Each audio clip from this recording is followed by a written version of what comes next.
This is Kugan Cassius for IFLTV. It's press conference day for MVP, which we'll come on to. First of all, Nakisa, much appreciate your time. How are you? All good? Settled into London? Feeling great, excited to be here. It's been a long time coming. Jake started his career in the UK as an amateur in 2018. So for us to have our first event on Sky with 4 championship fights, we're thrilled. We knew there was a date pending in April from just internet whispers, etc. We knew there was a card coming, and you've put together a very strong card with a lot of well-known British fighters, British female fighters on. So was it always the plan for you to make this like an all-female card? Absolutely. In 2025, we strategically started to think about how do we create a reference brand for the sport of boxing that represents the best fighters, bar none, across the board. And on the male side, that's very hard to do because you have a lot of incumbents that have been in the business for a very long time, great promoters like Frank Warren, like Eddie Hearn, like Bob Arum, like De La Hoya, and the list goes on. And they all have their little fiefdoms of fighters, and they have different distributors. We set out to say, how do we bring in all the best under an umbrella with the best female fighters in the world? And in the UK, that was very clear what that path was, and here we are today. Yeah, I mean, people could kind of not probably see what you've done now, but the association obviously with Amanda Serrano and Jake and Katie Taylor, all those fights happening with MVP, etc. And so what's apparent on this card on the 5th of April is kind of the last 2 or 3 years of work and building that towards this point. A lot of people don't recognize that our first MVP show, August of 2021, we made the co-main Amanda Serrano. And at the time when I called Showtime, who was our partner when they were in the boxing business, and said, we want to make the co-main a female fight, they thought we were a little bit cuckoo. They said, what do you mean? I said, we think there's an opportunity here to start investing in women's boxing and bringing it to the forefront. And that was the start of it. And to Steven Espinoza's credit, he said, well, if that's what you want to do, we'll support it, and you should look at Amanda Serrano. And honestly, I didn't know who Amanda Serrano was in 2021, but I knew women's boxing could have a platform and an opportunity similar to what I saw in MMA. And that was the beginning of the investment. We partnered with Matchroom to do the first Taylor Serrano. And from there, everything we've done has been strategic around women's boxing. Let's come on to April the 5th. It's a Sunday. Obviously, the night before, we've got Chisora and Wilder, so when there's never a show clash, you're keeping fans happy there straight away. We had a situation last week and no one likes flicking between the remote control to watch. They'd like to just watch a whole card. So fair play for kind of, working to do that on that Easter weekend. Headlined by Caroline DeBruyne and Terry Harper. We saw some little back and forths from the pair. I think like a gloves are off situation, but that's a very intriguing fight. So first of all, I think there's 2 fights on April 4th, right? There's also a card headlined by Lauren Price. So I would say on that Saturday night, the best fighter that is fighting in terms of a champion who's in her prime or his prime is Lauren Price. So I'm excited for that fight. I'm excited for Wilder, Chisora. I think that's a throwback classic that fans will enjoy. And then for us, we've wanted to make Dubois versus Harper for the past year. We've been waiting for Sky, to be honest, because we wanted to do it on Sky. We felt that was the right platform, and we finally got to a point where it made sense to do it together. I think those two have a very interesting dynamic, right? Caroline is the younger champion, hungry, a lot of expectations, but Terry Harper is the only 3-division female fighter in UK history, and you can't underestimate her. You can't underestimate her experience, and I think she rightly so said yesterday, right? Like Caroline has shown in the later rounds, she's not, as adept as she is in the first 3, 4, 5 rounds. So it's up to Caroline to adjust from that. I know she thinks she's going to finish her in the first 5 rounds, but you never know. Like I said, a complete stacked card of female fighters that we all are very familiar with. 4 world title fights in total. Chantel Cameron, Ellie Scottney. We saw Emma Dolan as well from the UK getting her chance on this card as well. So it's a who's who on this card. Chantel Cameron, it's unbelievable to me that she's not number 1 pound for pound or number 2 at all times, right? People don't recognize she went to Ireland and beat Katie Taylor convincingly the first time. And the second time she went back to Ireland, and you could argue she won that fight as well, right? So she's 21-1, but really she is pound for pound, has to be looked at better than Katie Taylor because she beat Katie Taylor, right? How is she always below? So I'm so excited about her return in the UK with us on Sky. And Ellie Scotney is just a special athlete inside and outside the ring, right? Who she is as a human being in terms of her belief in God, in terms of her love for her family, for her friends. And then inside the ring, I think she's a masterful boxer. She hasn't had the KOs, but in terms of what she brings into the ring, it's beautiful to watch. And she's fighting a very tough, come-forward Mexican opponent, so that's going to be potentially the fight of the night. Will Shannon Courtney be on the bill, Nakisa? We're going through right now with Sky in terms of the entire program, where, we want to give Shannon the opportunity to be on there. It's about matchmaking and finding the right opportunities. Tyson Gallagher will hopefully be on there, as well as one of our new signees, Elizabeth Oshaba, who will be at the press conference today as well. Because obviously I mentioned Shannon Courtney there. Obviously she had a fight with Ebony Bridges, which people were calling for a rematch recently on the internet. Is that possibly? Could that be, not for this card, but at some point, Shannon Courtney rematch with Ebony Bridges? We'd like to make it happen if they want to make it happen. I think Ebony just fought January 3rd for us in her comeback. Tough fight, not the outcome she wanted, but we're going to support her in another fight very soon. And then, yeah, if that fight makes sense, we'd love to do that. At some point, I want to do Sharetta Metcalf versus Ebony Bridges. I think that's a very fun, exciting fight as well. So obviously, alongside your announcement of the show, like you just touched on there, you are partnering with Sky Sports. Kind of, ended their association with Ben Shalom and Boxer recently, and this is a good fit for both, isn't this, for you guys and for Sky Sports? They are the best sports platform in the UK, right? They are the ESPN of the UK, maybe even stronger from a penetration perspective in terms of dominance. So we're excited. We're working on a long-term partnership with them that hopefully we'll announce in the next month or two. And it's fitting because they believe in women's sports as a whole. They've seen what we've done. We're only 4 years in, right? 4.5 years soon as a company. And so it's a great testament to an American company coming over here and partnering with Sky Sports, and they've been incredible to work with over the past 6 months as we've come to this point. How many shows do you anticipate that you'd want to put on in the UK this year, Nakisa? I think April 4th is already almost halfway through the year. We want to do at least one more in 2026 and then grow from there. Okay. Interesting. It's good to have this dynamic because there's a lot of boxing happening. There's multiple platforms now. BBC are back involved now with boxing, and it's it is more the merrier, isn't it? You can't, competition is healthy. I think, look, a lot of people say, oh, boxing is in a bad place in the US. It's not, right? Netflix, we got into business with them in 2024. They've now done 4 boxing fights in 13 months.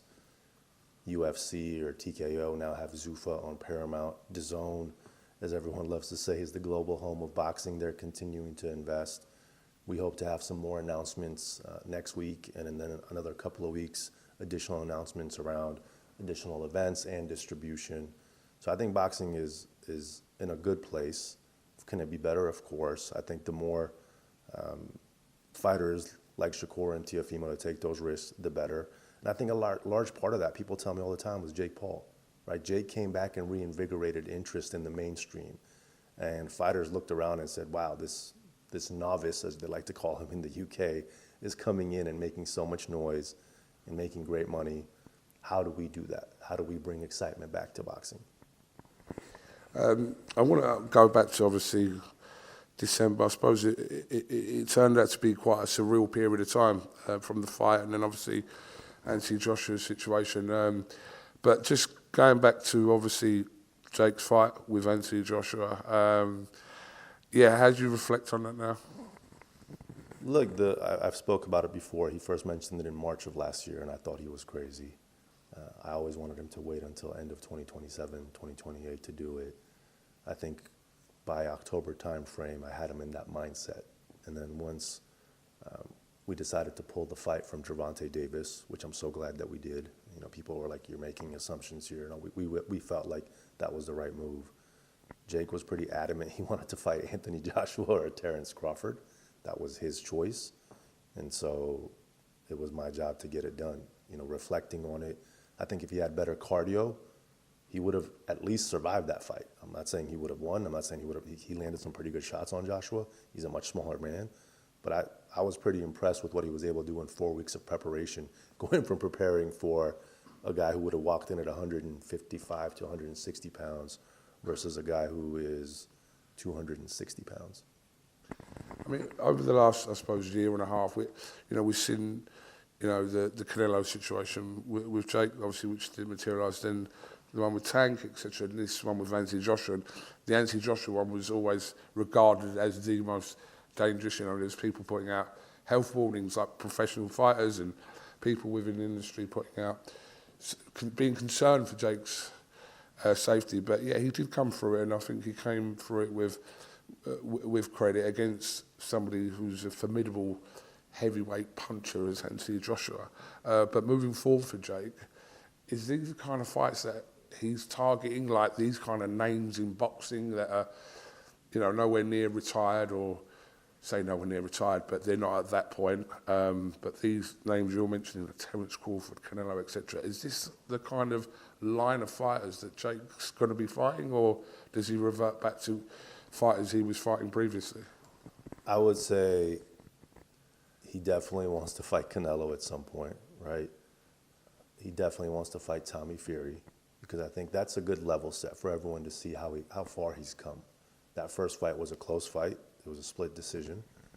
And I think now, if they were to get in the ring, and I think there'd be a lot of interest in that fight, you'd see the levels of Jake Paul and how he's developed as a boxer. Honestly, I haven't fully sat down with him post-recovery, because now he's truly back in the gym. I will be seeing him in Milan on Sunday. His fiance is racing in the Olympics, trying to win gold on Monday. And we'll have a proper kind of discussion around what 2026 looks like. But he's adamant he wants to come back in 2026. Do you think that Tommy Fury rematch happens this year? That's my goal. That's what I'd like to see. But it takes the fighters, right? It takes Jake wanting to do it and Tommy wanting to do it, and Tommy being realistic on what the opportunity is. I can go ahead and ask for 10, 15, $20 million all the time, but that to me says you really don't want the fight, because we don't have that kind of opportunity. I do want to mention Anthony Joshua there, because obviously after that fight, just a word on this, Nakisa, it was just the most horrendous of situations that occurred, and we saw Jake kind of put out his post about that, because it's nothing to do with boxing. This is life. This is just a horrendous tragedy that occurred in Nigeria. Yeah, it definitely was impactful to MVP, to our company, to our fighters, because particularly Cena was someone that we got to know and spend time with, and collectively together we put on one of the biggest events in history, #1 in 45 countries on Netflix. And so for AJ and his team to be on that top of that mountain, on that high, and then have that tragedy happen a week later, like it's beyond sad, and much more important than what happened in the ring on December 19th.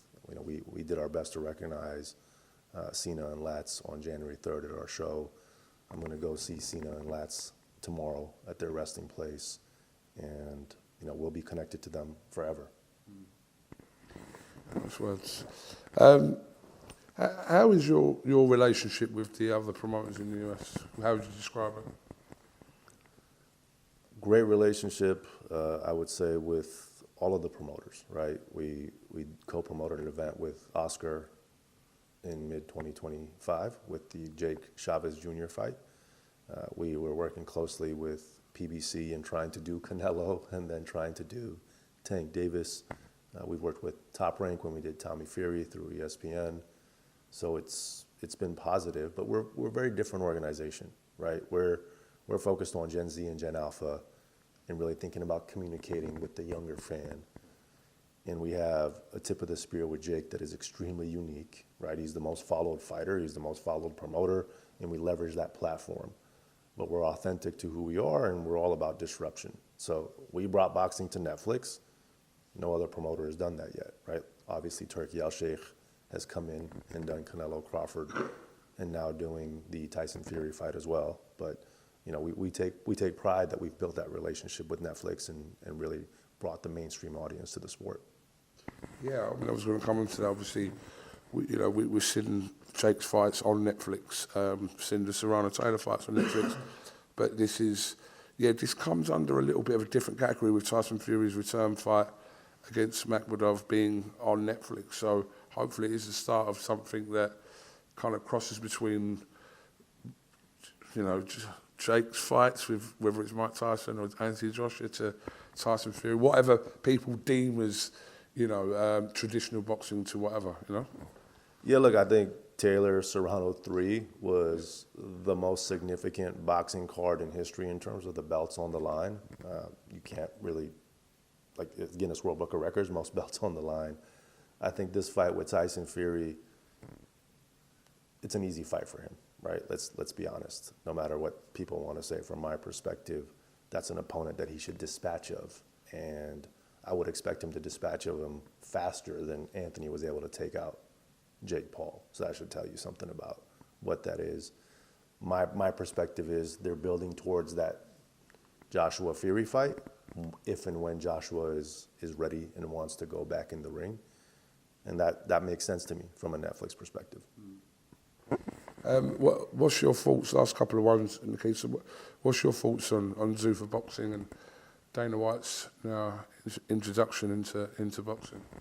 They're going to be successful. They're well-funded. They're extremely smart. They're strategic. They have an existing platform that they're leveraging, right? Every single event they're having, you're seeing WWE and UFC supporting it through social media, through collaborations, through press releases, through the existing team at UFC. So I think it's foolish to think they're not going to be long-term players. They definitely are. I think you're seeing some shifting in what they said that was going to be their strategy from the outset, because part of me believes maybe Dana doesn't have the patience to truly build it the way that he said he's going to build it, which means not messing with the sanctioning bodies, building young fighters up over time. So he's brought in Jaya Opataya. I think you'll see some other fighters that they sign and then kind of play on both sides until they get to that Zuffa boxing championship belt outcome that they're hoping to achieve. It's definitely interesting times. We lost that rivalry between Frank and Eddie over the last couple of years. Turkey comes in and brings them together, but then we lost a little bit of that. But they've made fights, a lot more fights in that period of time. But now we're seeing Eddie and Dana kind of having little backs and forths. We've got Eddie and Ben Shalom here in the UK. So there's always something going on with the promoters here. But I suppose you could just be a keen observer and watch from afar.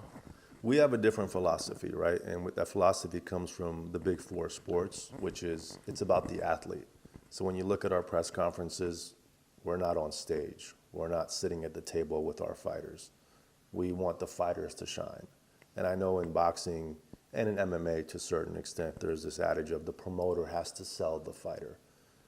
The company, the brand should sell the fighter, but ultimately it's up to the athlete to really shine and show people who they are, what they are. Frank, Eddie, Dana, Bob, they've promoted hundreds, if not thousands of fighters. 2-3% breakthrough. It's not because Eddie did a better job of promoting Katie Taylor than Sky Nicholson. Katie Taylor is a phenomenal world-class talent, and fans gravitate to that, right? So I think it comes back to, yes, it's funny to see, I guess, or entertaining to see these promoters go back and forth. We've certainly had our back and forth with Dana over the past few years, but we want to put the shine, the time, the effort into showing fans who these fighters are, because that's who deserves the spotlight. Nakisa, much appreciate your time. We head off to the press conference, which is, by the time this goes out, actually, that would have been finished, but 1 o'clock today. So, yeah, roll on April the 5th for a brilliant card and obviously your introduction into the UK with Sky Sports. So, best of luck with that. Thank you. I appreciate your time, man. Best of luck.